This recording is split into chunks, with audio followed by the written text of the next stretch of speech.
Hi everyone, I'm Alicia, I'm Allison. I'm Taylor. and we're looking for a headline. In July of 2013, an 18-year-old was killed by police on a streetcar downtown Toronto. The trial has finally started. James Forcillo, the officer who shot Sammy Yatim on that night in July 2013, is facing second-degree murder charges.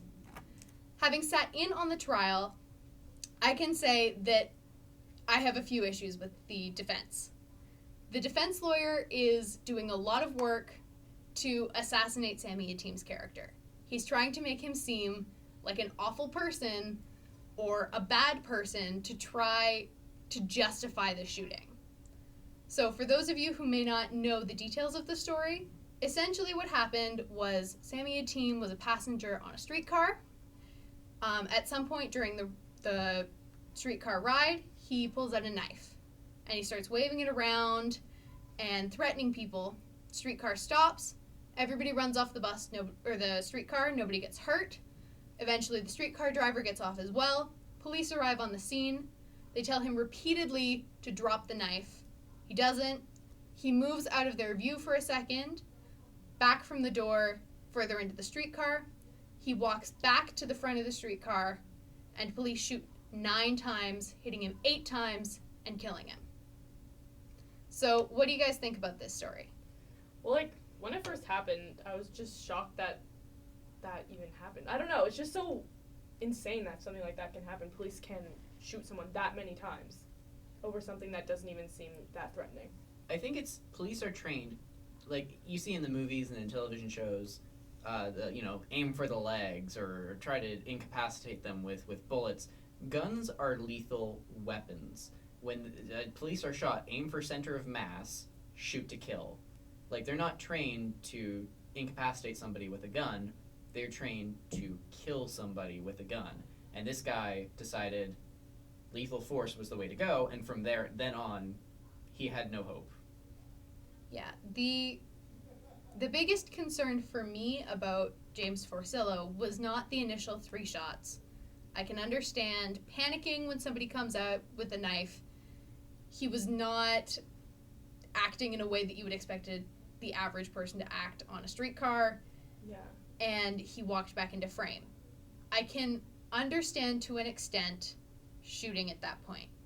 But he shot 3 times, stopped for a few seconds, 3 to 5 seconds between the 3rd shot and the 4th shot, and then he emptied his clip. He shot 9 times and he hit him 8 times. I don't know who the heck thinks they have a right to shoot someone that many times. That's what makes me so angry. Like, it's so... At they're that just point, using their power. At that point, I think that guy was dedicated to the kill this guy approach as opposed to the, was he on the ground after the first volley of shots? After the 3rd shot, he was on the ground. He appeared to still be alive. There was still some movement.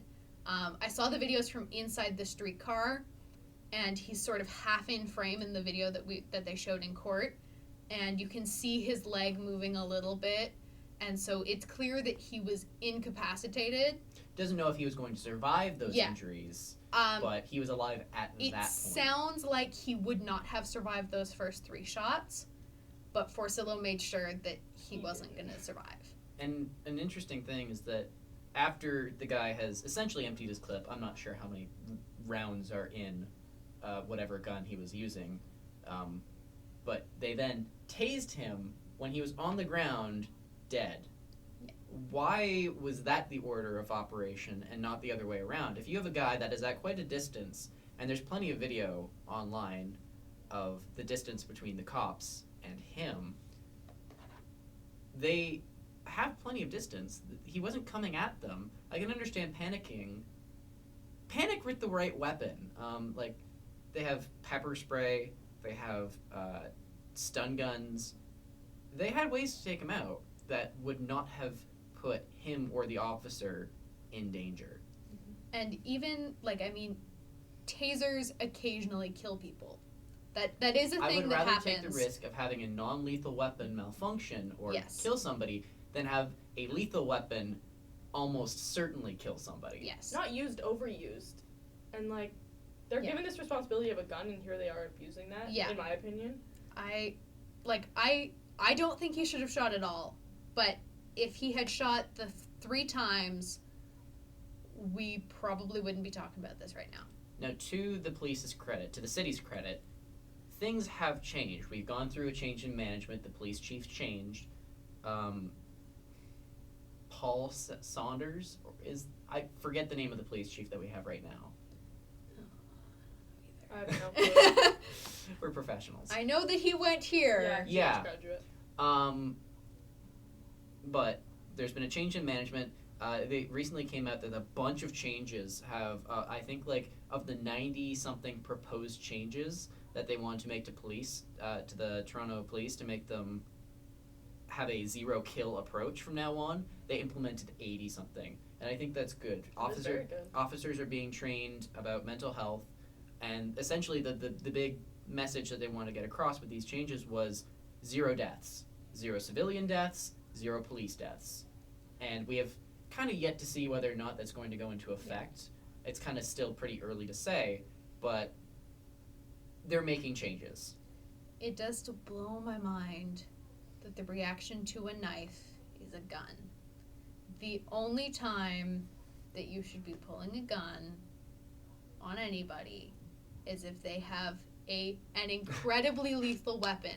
If you're outnumbered and there are 8 people with knives and 1 police officer, pull your gun. Justified. Or if you have one person with a gun pointing at an officer, yes, you have permission to shoot that person. Yeah. I am pretty, I am the lib of all libs, but I will give you your gun. You are allowed to have your gun. Yeah. You are allowed to use your gun when it is absolutely 100% necessary. Yeah, when your life is on the line. Because in that case, I don't think the police officer, his life is on the line. Police have a reputation for jumping the gun, and it's literally. I'm not sure if it's just because, and I'll say this out loud. I'm not sure if it's just because of our perception of American media, or whether they actually deal with this issue more often because their police are more militarized. We're in Canada, by the way. I don't know if that's important or not, but American police seem to be more shoot first, ask questions later. Like, you see a lot more of those videos of police shooting at people who are unarmed. I remember seeing a video from a little while ago. A guy in a wheelchair got shot. He was at a distance. The cops said he had a gun, but as far as I'm aware, there was no gun found. Yeah. Really? I think one of the reasons why that is more prevalent, or at least appears to be more prevalent, is because in the States, everybody's got a gun. Yeah, they have There are so many guns in the U.S. that it's not actually an unreasonable suspicion to think that your suspect has a gun. Here, I don't think anybody is armed. Like, I'll walk down the street and, well, maybe not bad streets, but I'll walk down downtown Toronto and I'm not suspecting that person has a gun, that person has a gun. We don't have open carry laws.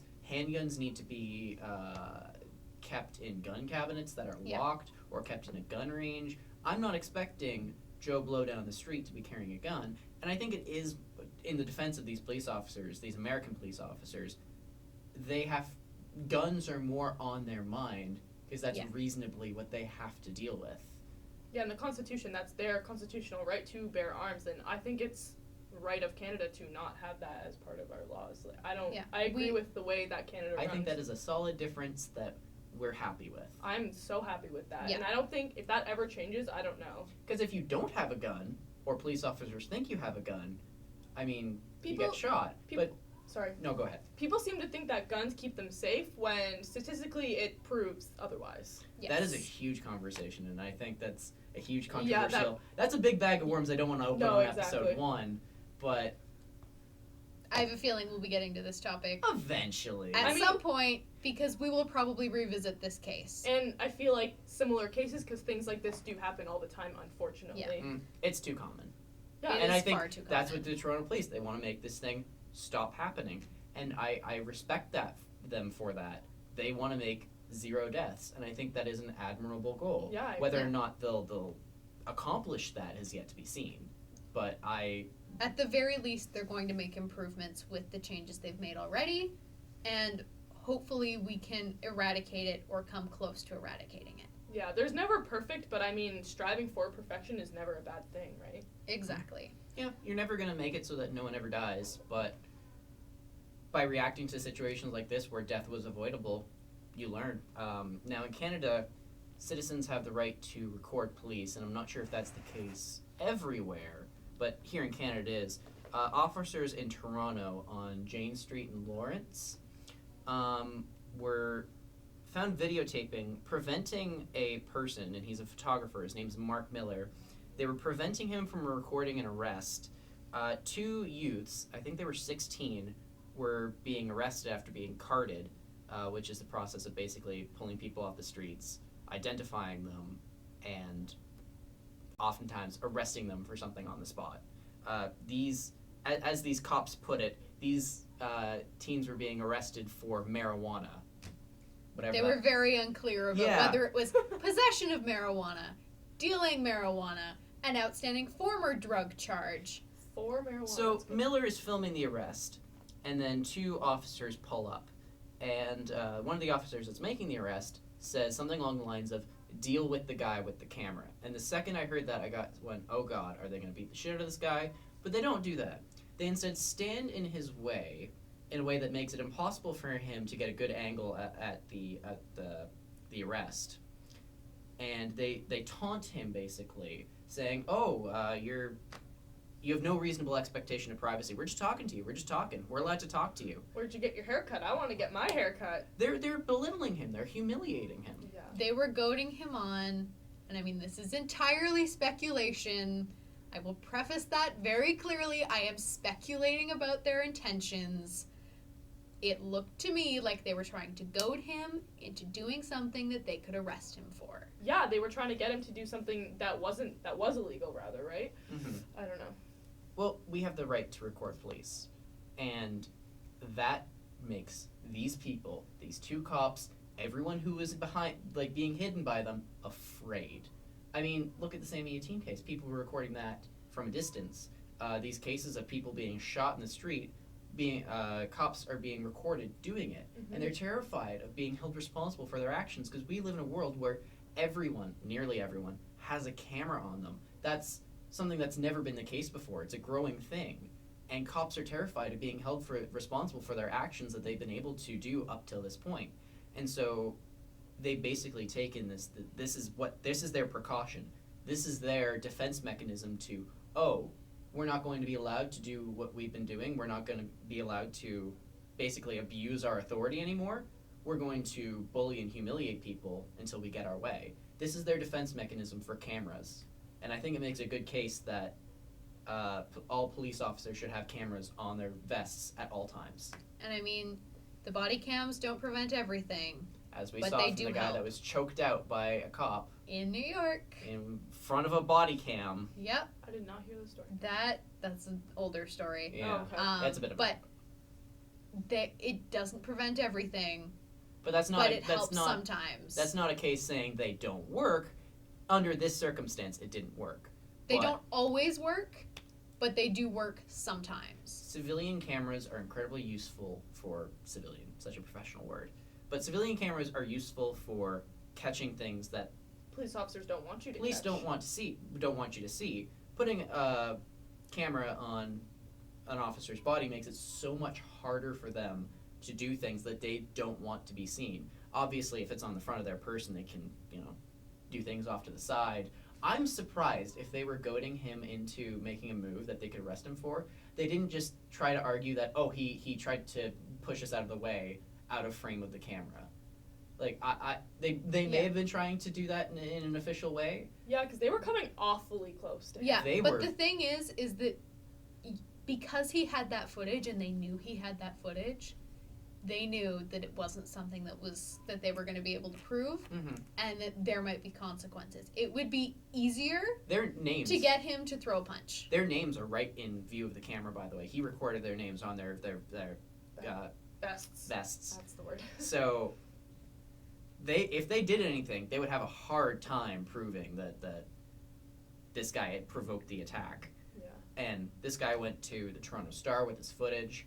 Apparently he knew the police chief from some experience talked to him, and the police chief said file an official complaint, and he said he may or may not do that. Really?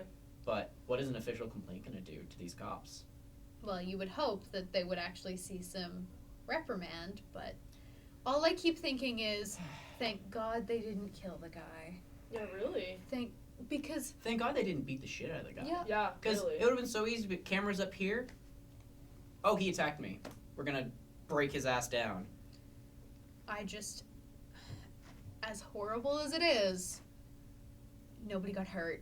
No, but And- like, the sad thing is that people are more afraid of police officers than they feel protected by their presence. Yeah. And that's horrible because police officers are supposed to serve and protect rather than make you afraid of their presence. Apparently, in this neighborhood, it's a rough neighborhood. This is common practice. This isn't anything new either. This is us seeing footage of something new, but this cops belittling people and bullying people to get what they want. I mean, the entire practice of carding, it's about targeting people. It's about humiliating them. It's about being an authoritarian force, and that's not what Canadian police. That's not what Toronto police. That's not what police in general should be about. Yeah, it's friggin' pouring. It's awful. Apparently, it's from the disgusting. tail end of Patricia. So I mean, Yeah, how was your commute to school today? Was it awful? Nightmare? It was awful. How long did it take? Longer? Like, way longer than usual? Or okay? I was on the bus at 7 a.m. So at 7 a.m. there are not enough people on the roads for anything to ever affect the Yeah. traffic. That time of day, you don't have to worry. It takes the same amount of time in a snowstorm at 7 a.m. because nobody wants to get up that early to go to work, to parking go to lots class. at this institution that we are at Yeah, well... are empty at 7 a.m. when I get in. Yeah. Yeah, no, they're empty. But you have a different experience because you transit to school. We both walk to school. We live pretty close. And, like, it was horrible. Umbrella helped. Yeah. I wore a raincoat, and I was soaked. Like, my pants took an hour to dry because it was raining so I much. had recording equipment in my bag, Oh, God. and the case of the recording equipment got wet, but the recording Oh, equipment itself God. didn't. Frick. The, Yeah, but thank God there was no more damage from, like, the Hurricane Patricia Yeah. itself because that There was... 0 deaths from that, I Right? heard. Yeah. That was 8.3 out of 8 on the scale that they grade to, or hurricane, sorry, yeah, They were it's the saying most intense tropical storm ever. ever in recorded history, obviously. But regardless, this kind of a storm usually causes a whole lot of death. I think I remember them saying the last storm that was comparable to it that hit in its region killed about 7,300 people. That's crazy. Well, Well, they had plenty of time. I was gonna say I think they had lots of lead time, and that was really Yeah. helpful. And people are onto that stuff these days. Like, I know someone Technology is saving yeah. lives. That's Mhm. what it is. The- We're able to they- identify storms early. They Yeah. knew, they identified that it was going to be a big storm on Tuesday, and then it hit on Friday? it made landfall. Okay. Yeah. So And then it was downgraded to less than.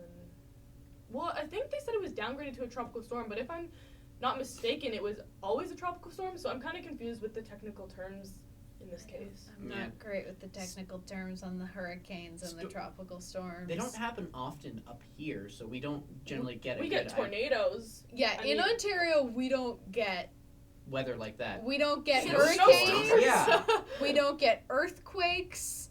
We don't get those kinds of We're things. not on any serious fault lines, so we don't get any Yeah. earthquakes generally. Yeah, really. We get earth tremors, Mm-hmm. which is like a little jolt. If you and don't that's want to be it. killed by a natural disaster, live in Canada. Specifically Ontario. Yes. Not on the Yeah. coast. Yeah. Yeah, Jesus. Ontario's a decent place to live for weather. You deal with some snowstorms. But the snow's great. I You love the deal snow. with the occasional tornado, but they're still relatively rare. We're not in Tornado Alley. Okay, so something that has more connection to what we're doing actually, YouTube just started a new service called YouTube Red. And essentially what YouTube Red is it's a paid subscription service, sort of like Netflix. YouTube will continue to be free, but if you subscribe to YouTube Red, you pay to get rid of your advertisements. And creators can also create videos specifically for YouTube Red subscribers. So the idea is you pay them $10 a month, you have no ads, and you get content that nobody else can access.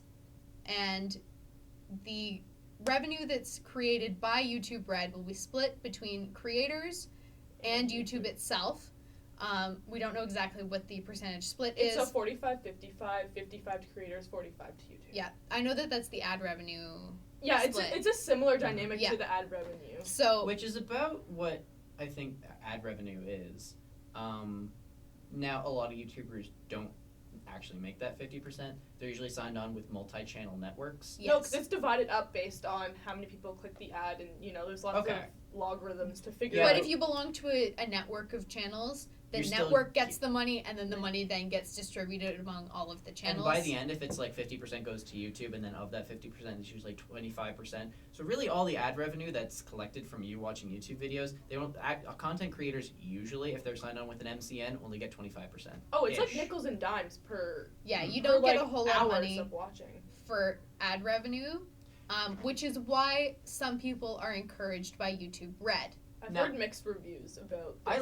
I've been saying for a while, they should put a subscription service on there on YouTube, because YouTube, as is, from what I remember, YouTube has never made Google a lot of money. I don't think so.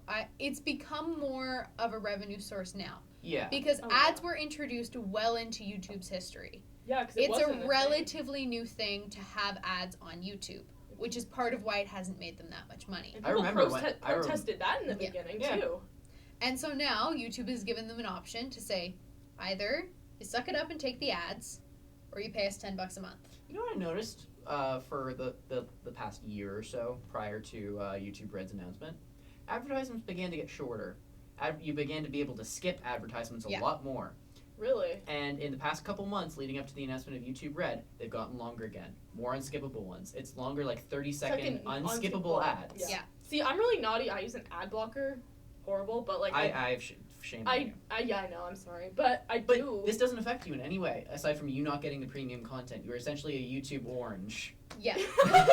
Which I'm my own some- category of Some bad content people. creators don't want to make Yeah, they don't. 'cause the they don't think- exclusive content because they don't want to drive away viewers. and they don't think it's fair to those who can't afford. Because Yeah. some people can't afford $10. Some a people month. don't have $10 a month to spare. That's fair enough. We're college I steal a students. friend's Netflix account. I don't have money for that. My ex does that. See? But the really good thing about the way that YouTube Red is done is that it spreads your $10 a month Based on who you watch and the how percentage. much you watch them. Yeah. So if you watch 3 hours of one YouTube channel and then 10 minutes of another, they're not getting 50-50 split. No. Mm.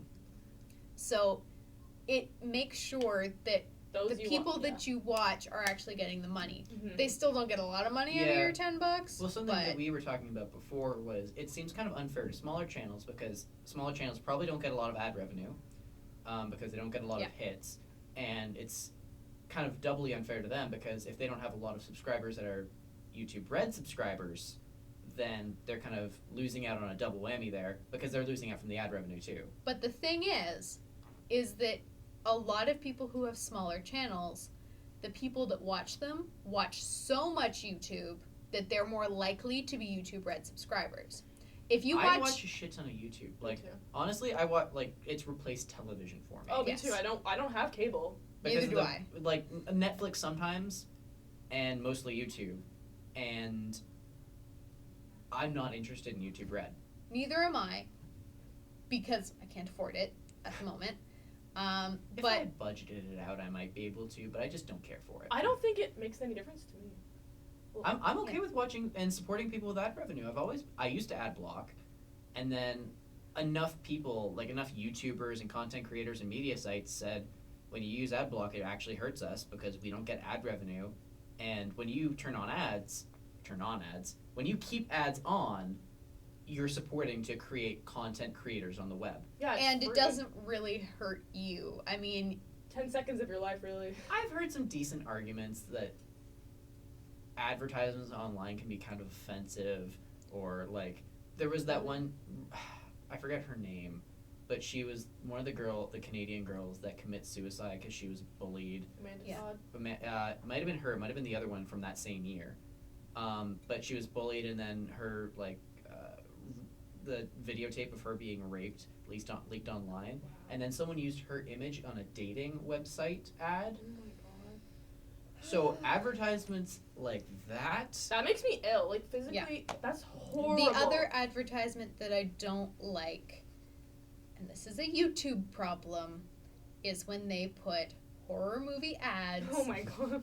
Because some people are genuinely, some people genuinely have panic attacks watching these horror movie trailers, and they're not given a choice. You should be able to, I realize this is way more choice than they would ever care to offer, like a little survey or something in the options to opt menu out of ads. to say, what kind of advertisements do you want to watch? Or like if you're going to watch a scary video on YouTube, sure, preface that with a scary ad, because obviously the person who's watching a scary video isn't going to be scared by this advertisement for a scary Every movie. website collects our data and uses it to refer ads to us. I've looked at eBay listings for things, and then not 10 seconds Yeah. later, I'll be getting advertisements for That that exact- exact thing. It's so creepy. So why you can't realize why I don't care about buying cars is beyond me. It's because you're male, and the Yeah. algorithm assumes that men like cars, women like shoes. Is that what I you like get? both. Shoes? Am I allowed to like both? I love I get cars. shoe ads, I get clothing ads, I get, I don't even know, entertainment ads. Oh, like makeup. Keeping Up with the Kardashians comes up all I the would time. puke if I saw those Okay, advertisements. that is bad reality TV, but it is so entertaining. You cannot deny the entertainment value. I've of never that. actually watched Really? it, so I'm not gonna shit on it or anything. Yeah. I But I have no interest in it, so you don't need to show me. get a lot of movies, video games, because I watch a lot of video game content I on never YouTube. get those. And weirdly enough, advertisements for other YouTube channels. That's a That fairly new happens thing. occasionally. I don't to mind me. those ones. Those are the ads that I like. It's like, oh, I watch you're enough interesting. YouTube. YouTube, that- support yourself. Support Yeah. your content creators. Yeah. That's something that I've had a problem with YouTube in the way it kind of supports its content creators or lack thereof. Yeah. But they support some Mm-hmm. content creators. Yeah. There are a few, they support the ones that make them money. Yeah. YouTube. which I mean, PewDiePie.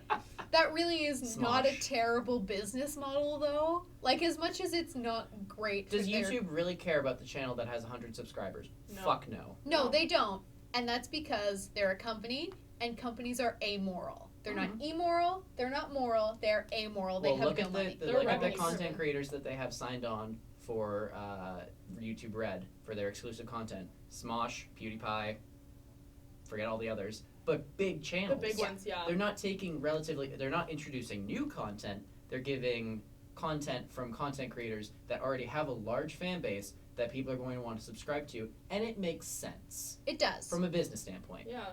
And I mean, we can be unhappy with the fact that YouTube doesn't really support the small content creators, but it would be stupid not to support the big content Yeah. creators. Well- That's just reality. This is like a weird analogy, but like the thing is, we support the big monopoly companies. We don't support the small local companies, just as YouTube doesn't support the small YouTube channels. I mean, it's a Because silly it's analogy. easier. Yeah, exactly. Make more money. And it's cheaper. I mean, if we're speaking of the sort of the big companies rather than the smaller local ones. YouTube also has a lot of algorithms that, and I'm really going off of what YouTubers have told me in videos complaining about YouTube from this one, so I'm not really speaking from first-hand experience. I'm not a YouTube content creator. But Yeah, you YouTube's are. algorithms, basically the ideal length for a YouTube video is about 10 minutes long. Mhm. That's what's going to get the most views. Mhm. Anything less than that, I was, a video made by one of my favorite animators. He basically went on about how YouTube is killing the animation scene on YouTube because animations typically are pretty short. Like the longest animations are like around 3 minutes. And so because YouTube's algorithms prefer videos that are 10 minutes long, 3-minute long animation videos Won't don't come up. get seen. And that's a brilliant example of here's the content that YouTube wants to cater and grow. Here's the content that we might get some ad revenue off of, and we're not going to really care for. But I think it's interesting because I'd say a year or two ago, shorter YouTube videos were more popular. But now with all these short Insta videos, if you will, Vine, Instagram, they're all so short that people go to YouTube for the longer content now rather than the shorter videos. Rather than being the medium where you go, instead of watching a TV show or a movie, you went to YouTube for the short stuff. Now we go to Instagram, we go to Vine, Yep. we go to Twitter, Facebook. Facebook. Mm-hmm. You're not going there to sit down and watch. Because I don't. If it's more than like 30 seconds, I'm like, next. I'm going to go to YouTube if I want to spend 10, 20 minutes watching content, right? Well, you're right. Twitter, I'll just scroll right through there. If I see if somebody posts a 20-minute long thing on Twitter, I'll scroll past it. But if I see a 20-minute long thing on YouTube when I'm scrolling down there, I'll be like, yeah, let's watch that. YouTube is a place where it's not a place where, but for a lot of people, long-form video content has a home there. Yeah. And it's changing, and I don't think that that's necessarily a bad thing. No, everything changes, and like you can't always stick to the concept that you originally formulated your company with. You know, things have to grow and change. And YouTube wasn't always owned by Google. No, I know. Like And- right now, we think of those two things as being like together. Google is YouTube. But YouTube was a pretty small startup that pretty much like exploded out of nowhere, and they've been kind of, from my understanding, kind of struggling to figure out how to make money off of it for a while. Whether or not they actually did or not, I just don't know. But Can I comment on something unrelated? The fact that YouTube Red is like RedTube, and like that, just like I had a moment, and what I like made laughed them to think myself in their for like 20 marketing minutes. team that Yeah. that was a good idea? Call it. Call me immature, but like that's hilarious. I think that's so funny. YouTube Premium, YouTube Plus. YouTube Plus. You already have Google Plus. Yeah. Oh my, YouTube Red. Oh my god. That's, YouTube Advanced. Yeah. More YouTube. More Tube. We're giving you gold here, YouTube. You're Pay welcome. us, Yeah. pay us, Google. Click the ad, you know. But seriously though, you make an excellent point. It's so funny. That you have this porn site, RedTube, Yeah. Unless that was their intention. to get accidentally get accidental? RedTube Yeah. hits. Maybe they'll give a shit ton of hits to RedTube by mistake. They might. Maybe they're in cahoots. I mean, wild Maybe they're speculation. owned by the same company. Maybe they're both owned by Google. Conspiracy theory. Here we come. We're just speculating wildly at this We're point. debunking. But When you're designing the name of a product, you want it to be distinctly. Oh, that's so funny. You want it to be. You don't want it to get Individual. confused with other products. Like our title, looking for a headline. We are looking for a headline. We are looking for a headline. There's nothing like we based it off a couple of ideas that we heard around here and there, but really, like, you're not going to confuse it with anything else. well, that's all we have for today, Yeah. and we're still looking for a headline.